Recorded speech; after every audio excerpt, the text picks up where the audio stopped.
नमस्कार, मी साक्षी अनासने. Yes Marathi news मध्ये आपलं स्वागत. आता पाहूया एक स्पेशल रिपोर्ट. बीड मतदारसंघात बोगस मतदान झालेल्या बूथवर फेर मतदान घ्यावे व जिल्हाधिकारी दीपा मुंडे, तहसीलदार व्यंकटेश मुंडे, PI दैफळे, बांगर हे स्थानिक असल्यामुळे नियमानुसार त्यांना मतमोजणी प्रक्रियेपासून दूर ठेवावे. झालेल्या कृत्याचे व्हिडिओ चित्रीकरण निवडणूक आयोगापर्यंत पोहोचवणार असे वक्तव्य बजरंग सोनवणे, राष्ट्रवादी शरदचंद्र पवार गट यांनी केले. हाळंब, तालुका परळी, बीड येथील मतदान केंद्रावर मतदान अधिकारी 2 म्हणून आपली सेवा बजावणाऱ्या अधिकाऱ्याने आपल्या मित्राला फोनवरून गावकरी, पालकमंत्री, जिल्हाधिकारी तथा जिल्हा निवडणूक अधिकारी यांनी संगनमताने पोलीस निरीक्षकाला धमकी देऊन बूथ ताब्यात घेतले. पालकमंत्री धनंजय मुंडे यांनी सेवा बजावणाऱ्या मतदान केंद्र प्रमुख यांना तुमचा नंबर माझ्याजवळ आहे, गावकऱ्यांना जे करायचे ते करू द्या, नाहीतर तुम्हाला बघून घेईल अशी शिवीगाळ करत धमकी दिली आहे. धनंजय मुंडे यांनी फोन करून मतदान केंद्रावर सेवा बजावणाऱ्या पोलीस निरीक्षकांना गावकऱ्यांना बोगस मतदान करण्यात कोणताही अडथळा येऊ नये शिवीगाळ करत मतदान केंद्र सोडून जाण्यास सांगितले. हे पाहून सेवा बजावत असणारे मतदान अधिकारी हतबल झाले व त्यांच्यापुढे तक्रार कुठे करावी हा प्रश्न पडला. जिल्हा निवडणूक अधिकारी दीपा मुंडे यांनी देखील याकडे दुर्लक्ष केले. यामुळे तेथील कर्मचारी यांनी आपला जीव वाचवण्यासाठी तिथे चाललेला गैरप्रकार निमूटपणे होऊ दिला. अशा परिस्थितीत तेथे कार्यरत महिला कर्मचाऱ्याला अक्षरशः रडू कोसळले. याची बातमी सकाळी 10 पासून सर्व समाज माध्यमांवर फिरत होती, तरी जबाबदार प्रशासनाने यांच्याकडे जाणीवपूर्वक कानाडोळा केला आहे. वरील घटना समजताच विरोधी उमेदवाराचे प्रतिनिधी बबन गीते तिथे पोहोचले.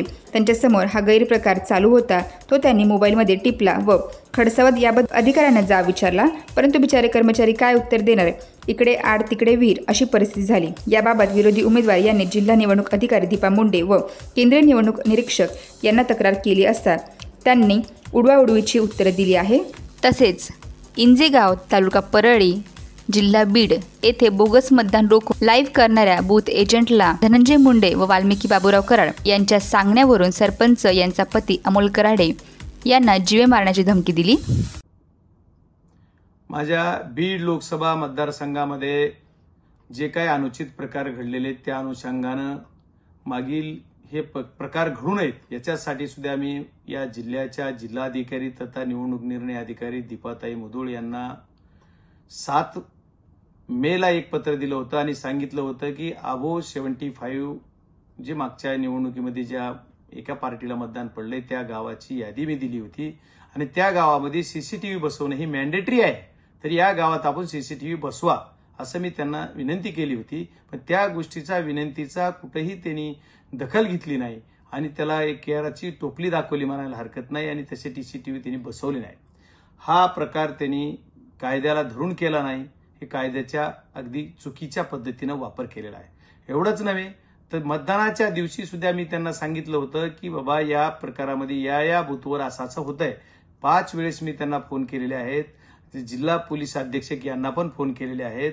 माझा प्रतिनिधी म्हणून जे काम बघतायत महबूब शेख आमचे युवकाचे प्रदेशाध्यक्ष आहेत, त्यांनी तर मेसेज केलेले आहेत कलेक्टर महोदयांना, पण त्यांनी त्या मेसेजवर सुद्धा कुठली ऍक्शन घेतली नाही.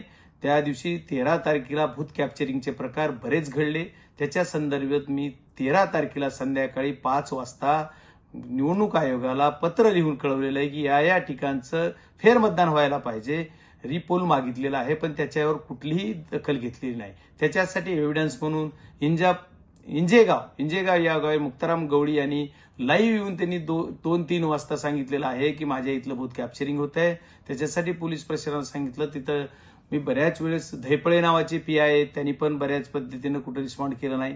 आणि व्यंकटेश मुंडे नावाचे कलेक्टर या बीड जिल्ह्यातलेच आहेत, तहसीलदार परळीचे व्यंकटेश मुंडे हे बीड जिल्ह्यातलेच आहेत, पण त्यांनी सुद्धा बीड जिल्ह्यात कसं काम करतायत निवडणुकीमध्ये मला माहित नाही आणि त्यांना का ठेवलंय आणि कुणी ठेवलंय हेही माहित नाही. एवढंच नव्हे, दैफळे यांचं सुद्धा गाव बीड जिल्ह्यातीलच आहे. या कलेक्टर महोदया ज्या आहेत त्या सुद्धा कनेरवाडी येथील रहिवासी आहेत. त्यांचे पतिराजांचं गाव कनेरवाडी, तालुका परळी हेच आहे. एवढे आणखी असे बरेच अधिकारी आहेत की जे बीड जिल्ह्यातील रहिवासी आहेत आणि निवडणुकीच्या प्रक्रियेमध्ये त्यांचा डायरेक्ट भाग आहे. डायरेक्ट सहभाग यांचा ठेवता येत नाहीये बाय लॉ, पण तरी पण यांनी का ठेवलाय, कोण प्रशासन कसं चालवतंय मला माहित नाही. पण या दृष्टिकोनातून यांच्याकडून काय अपेक्षा केली पाहिजे. कलेक्टर महोदया कुठलाही रिस्पॉन्स कुठल्याही आमच्या एखाद्या गोष्टीला देत नाहीत. पोलीस अधीक्षक महोदय सुद्धा सांगितलं हो बघतो करतो. मला गार्ड द्या म्हणून ज्या गार्डची मागणी केली ती गार्ड सुद्धा जाणीवपूर्वक त्यांनी दिलं नाही आणि दुसऱ्याच गार्ड कुठला तरी कधीतरी पाठवला. म्हणजे मला गार्ड सुद्धा पोलीस ज्यावेळेस माझ्या निवडणुकीमध्ये मागितला त्यावेळेस दिलं नाही. मग पोलीस प्रशासन कशामुळे असं करतं हेही मला कळत नाहीये. आणि आज या सर्व गोष्टीचा जर विचार केला तर मी बाकी जे 3-4 पत्र मागच्या काळामध्ये निवडणूक आयोगाला दिलेले आहेत, कलेक्टर महोदयांना दिलेले आहेत, रिपोल करा आणि आम्हाला एकदा मतदानाची संधी डबल लोकांना द्या, पण याच्यावर कुठलीही कारवाई केली जात नाही. त्याच्यावर खोटं नाटं बोललं जातं. त्याचे एव्हिडन्स आहेत. एक साळवी नावाचे कर्मचारी आहेत जे एका ह्याच्यावर मतदान केंद्र वर्ग 2चे अधिकारी म्हणून काम करतायत. त्यांची ऑडिओ क्लिप एवढी व्हायरल झाली आणि त्याच्यानंतर त्यांना सुद्धा खरा अर्थ विचार केला तर प्रशासनाने त्यांना संरक्षण देणं गरजेचं होतं, पण त्यांना तर संरक्षण दिलंच नाही.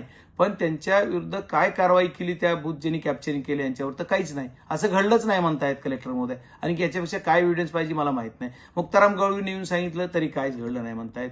अशा बऱ्याच गोष्टी जे आम्ही जेवढे बूथ दिले त्या बूथवर मी जे पत्र दिले त्याच्या अनुषंगाने ही कारवाई व्हायला पाहिजे, पण हे करत नाहीत. आणि असं जर नाही केलं तर प्रशासनावरला आणि लोकशाहीवरला विश्वास उडून जाईल अशी प्रक्रिया बीड जिल्ह्यात चालू आहे. आणि आम्ही जर काही एखादी तक्रार मांडायला गेलं तर दुसरंच काहीतरी बोललं जात आहे. येणाऱ्या काळामध्ये सुद्धा माझी आज सकाळी मी 10:30-11ला माझ्या लॉयरला सांगून आज एक मी पत्र दिलेलं आहे निवडणूक आयोगांना. असं त्याच्यात मागणी केलेली की या कलेक्टर या जिल्ह्यातल्या आहेत, त्याच्यानंतर हे जी तहसीलदार आहेत या जिल्ह्यातले आहेत, सन्माननीय व्यंकटेश मुंडे नावाचे, आणि एवढंच नाही तर दहेपळ नावाचे पोलीस इन्स्पेक्टर पण इथलेच आहेत. बांगर नावाच्या ज्यांनी गेवराईमध्ये दहशत निर्माण केली मतदाना दिवशी, जाणीवपूर्वक शांततेत मतदान चालू असताना बांगर नावाच्या अधिकाऱ्याने दहशत निर्माण करून लोकांना मारलं. लाठीचार्ज कुणी अधिकार दिला त्यांना? काय कारण होतं लाठीचार्ज करायचं? तर काहीच नाहीये.